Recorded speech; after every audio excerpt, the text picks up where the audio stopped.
ஆதியுகத்து iron கண்டிட நின்ற அருள் வரதன் பிரம்மன் தன் வேள்வியில் வந்துதித்த தியாகராஜ வரதன் யானைதன் ஓலமிட கருடனேறி வந்த ஆதிமூல கஜேந்திர வரதன் ரத கஜ குரக பதாகைகள் சூழ தாள மேல வாக்கியம் முழங்க. அனைவருக்கும் கிருஷ்ண ஜெயந்தி நல்வாழ்த்துக்கள்.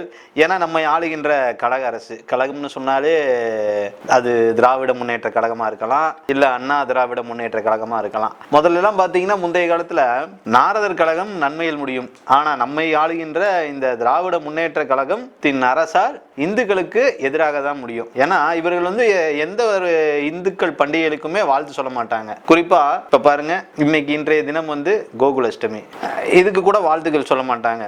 அப்படி இருக்கு நம்மளுடைய இந்துக்களுடைய பரிதாப நிலை. இந்த தமிழகத்தின் கீழ் மயிலாடுதுறை மயூரேஸ்வரர் கோயில், இந்த கோயில் பார்த்தீங்கன்னா சோழர் காலத்தில் கட்டப்பட்டது. இந்த கோயிலோட சிறப்பு என்னன்னு சொன்னோம்னா, கிழக்கு கோபுரம் வந்து சுமார் 164 அடி உயரம் கொண்டது. மற்ற 4 கோபுரமே மொட்டை கோபுரம் தான்.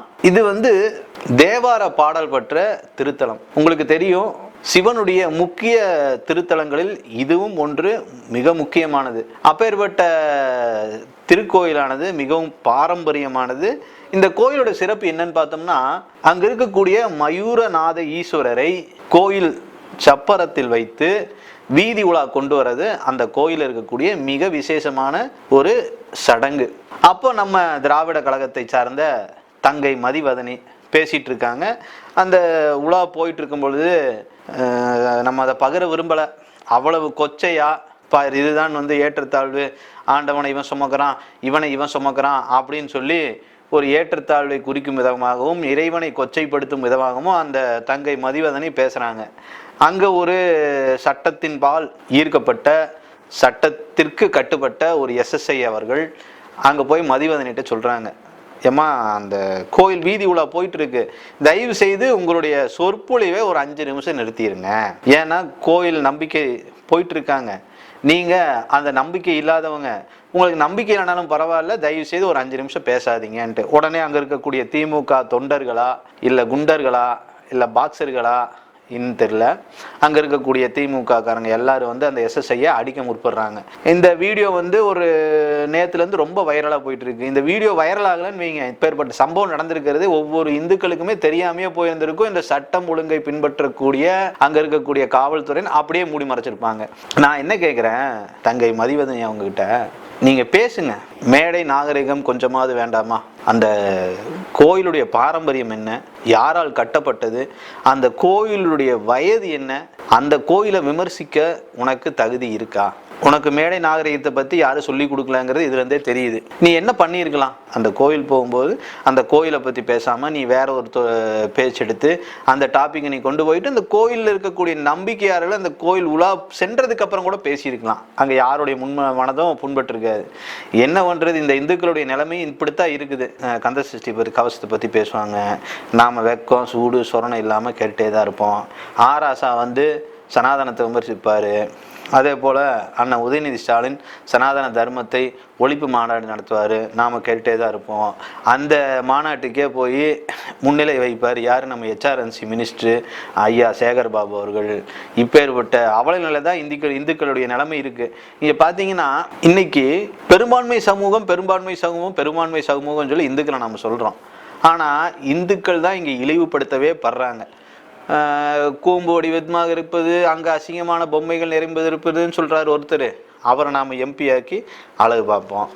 ஏன்டா எப்படி பேசுகிறேன்னு சொல்லி நம்ம யாருமே கேள்வி கேட்க மாட்டோம். அப்படி மீறி கேள்வி கேட்டால் இவர்கள் வந்து ஒடுக்குகிறார்கள், நசுக்குகிறார்கள் அப்படின்னு சொல்லி நம்ம பக்கமே வழக்குகள் தொடர்ந்து நம்மளை வந்து குண்டாசில் அடைச்சிடுவாங்க.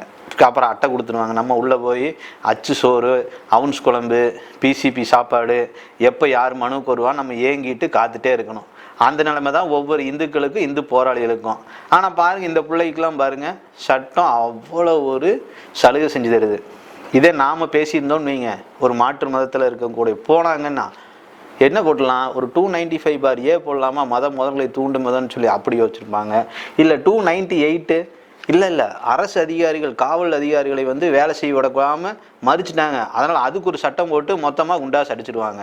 இதுதான். ஆனால் நாம் அப்படி கேட்க போகிறது கிடையாது. அந்த புள்ள பேரில் அந்த பிள்ளைக்கு தயவு செய்து வழக்கெல்லாம் பதிவு செய்யாமல் ஒரு நல்ல மனநிலை மருத்துவர்கிட்ட போய் ஆலோசித்து அதுக்கு என்ன செலவு இருக்குதோ அதை வந்து இந்து மகாசபா சார்பாக பிரேம் சேதுபதியாக நானே ஏற்றுக்கிறேன்னு சொல்கிறேன். ஏன்னா யோசிச்சு பாருங்களேன், ஒரு பக்கம் நாம் பேசிகிட்டு இருக்கோம் மேடையில், பாங்கு சத்தம் கேட்டால் நாம் ஒளிபெருக்கிய 2 நிமிஷம் நிறுத்திடுறோம். எதிராக நமக்கு பேச தெரியாமல் இல்லை. சரி, அவங்களுடைய வழிபாடு, அவங்களுக்கு நம்பிக்கை, அந்த நம்பிக்கையை நாம் காயப்படுத்திடக்கூடாதுன்னு சொல்லி ஒரு கிறிஸ்துவ மத ஊர்வலம் போச்சுன்னு வைங்களேன், நாம் என்ன பண்ணுறோம், விநாயகர் சதுர்த்திக்கு பாட்டு வச்சுருக்கிறோமா, எப்பா கிறிஸ்துவ ஊர்வலம் போயிட்டுருக்கு, அவங்க ஏதோ ஜபம் சொல்லிட்டு போகிறாங்க, அந்த சப்தத்துக்கு இது இடையூறாக இருக்கக்கூடாதுன்னு சொல்லி நாம் வால்யூம் கம் பண்ணுறோம். அப்படி இருக்கக்கூடிய இந்துக்களை மட்டுமே தான் நீங்கள் என்ன பண்ணுறீங்க, ஒடுக்கிறதும் நசுக்கிறதும் பிதுக்கிறதும். இந்த வேலையை என்ன பண்ணுறது, இந்துக்கள் நாம் வந்து சூடு சொரணை இல்லாமல் இருக்கிறோம். அந்த வீதி உலா போகும்போது யானை வந்திருந்தா கரெக்டாக இருந்திருக்கும்னு நினைக்கிறேன். எப்போவுமே யானை வரும் முன்னாடி இந்த தருணம் பார்த்து வரலை. ஒருவேளை அதாவது கோவப்பட்டு அங்கே வந்து பூந்து விளையாடு பாக்ஸிங்லாம் அங்கே பண்ண குண்டர்களுக்கெல்லாம் பாக்ஸிங் காமிச்சு கொடுத்துருக்கோம். இனி அங்கே இருக்கக்கூடிய 42,000 கோயில் இருக்கக்கூடிய யானையும் காளைகளும் அங்கே இருக்கக்கூடிய மிருகங்கள் தான் வந்து இந்துக்களுக்கு பாதுகாப்பாக வரணுமோங்கிற ஒரு கேள்விக்குறி மனதில் எழும்புது. ஏன்னா எவ்வளோ இந்துக்கள் வந்து அப்படியே அவ்வளோதான் படுத்து தூங்கிட்டாங்க. ஏன்னா திமுக கொடுக்குது பாருங்க சலுகைகள், எல்லாம் சரக்கு மஸ்ட் ஆகிட்டாங்க.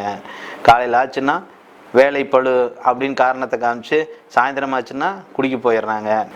மது இலாக்காத்துறை அமைச்சர் சொல்கிறாரு, அவர்களை குடிகாரர்கள் என்று அழைக்காதீர்கள், அவர்களெல்லாம் மது பிரியர்கள் என்று அழையுங்கள் அப்படின்னு சொல்கிறாரு. ஏன்னா அவர்கள் வந்து உடல் அலுப்பின் காரணமாக குடிக்கிறார்களாமா.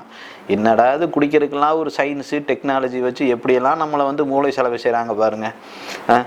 இதே மாற்று மதத்தில் இருக்கவங்க நாம் ஒரு கேள்வி கேட்க முடியுமா, ஏங்க காலையில் 4 மணிக்கு பாங்கு ஓதுறீங்க, பாவம் இப்போ தாங்க குழந்தைங்க தூங்குது அப்படின்னு சத்தமாக குறைங்கன்னு சொல்ல முடியுமா? சொன்னால் என்ன ஆகும், இவர்கள் மத மோதல்களை தூண்டும் விதத்தில் பேசுகின்றனர் அப்படின்னு சொல்லி நம்ம மேலே வழக்கு பாயும். தயவுசெய்து இந்த மதிவதனியை தயவுசெய்து ஒரு நல்ல மனநிலை மருத்துவர்கிட்ட காண்பிச்சு அவருக்கு கடவுள் என்பது இந்து தர்மத்தில் மட்டும் கிடையாது, எல்லா தர்மத்திலையும் இருக்குது, எல்லா தர்மத்திலையும் கடவுள் என்பது இருக்குது. அப்படி விமர்சித்தா ஒட்டுமொத்த கடவுளை விமர்சிக்கணும். அதுதான் உன்னுடைய கொள்கையாக இருக்கணும், அதுதான் உன்னுடைய கோட்பாடு இருக்கணும். அது என்ன, அது வந்து நீ வாங்குற காசுக்காக இந்து தர்மத்தில் இருக்கக்கூடிய கடவுளை மட்டும் விமர்சிக்கிறது. ஒரு பார்த்திபனை நல்லா சொல்லுவார், கொய்யால இவன் பாடுறா கொடுத்த காசுக்கு மேலே கூவுறாங்கிற மாதிரி மதிவதனி அவர்கள் வாங்குகிற துட்டுக்கு மேலே பேசுகிறாங்க. தயவு செய்து அவர்களுக்கு வந்து நம்ம வணங்குகின்ற ஈசன் அருளால் அந்த மதி தெளிஞ்சு மதிவதனி திருத்தமடைய வேண்டுமென வேண்டி விரும்பி கேட்டுக்கொள்கின்றேன். நன்றி, வணக்கம்.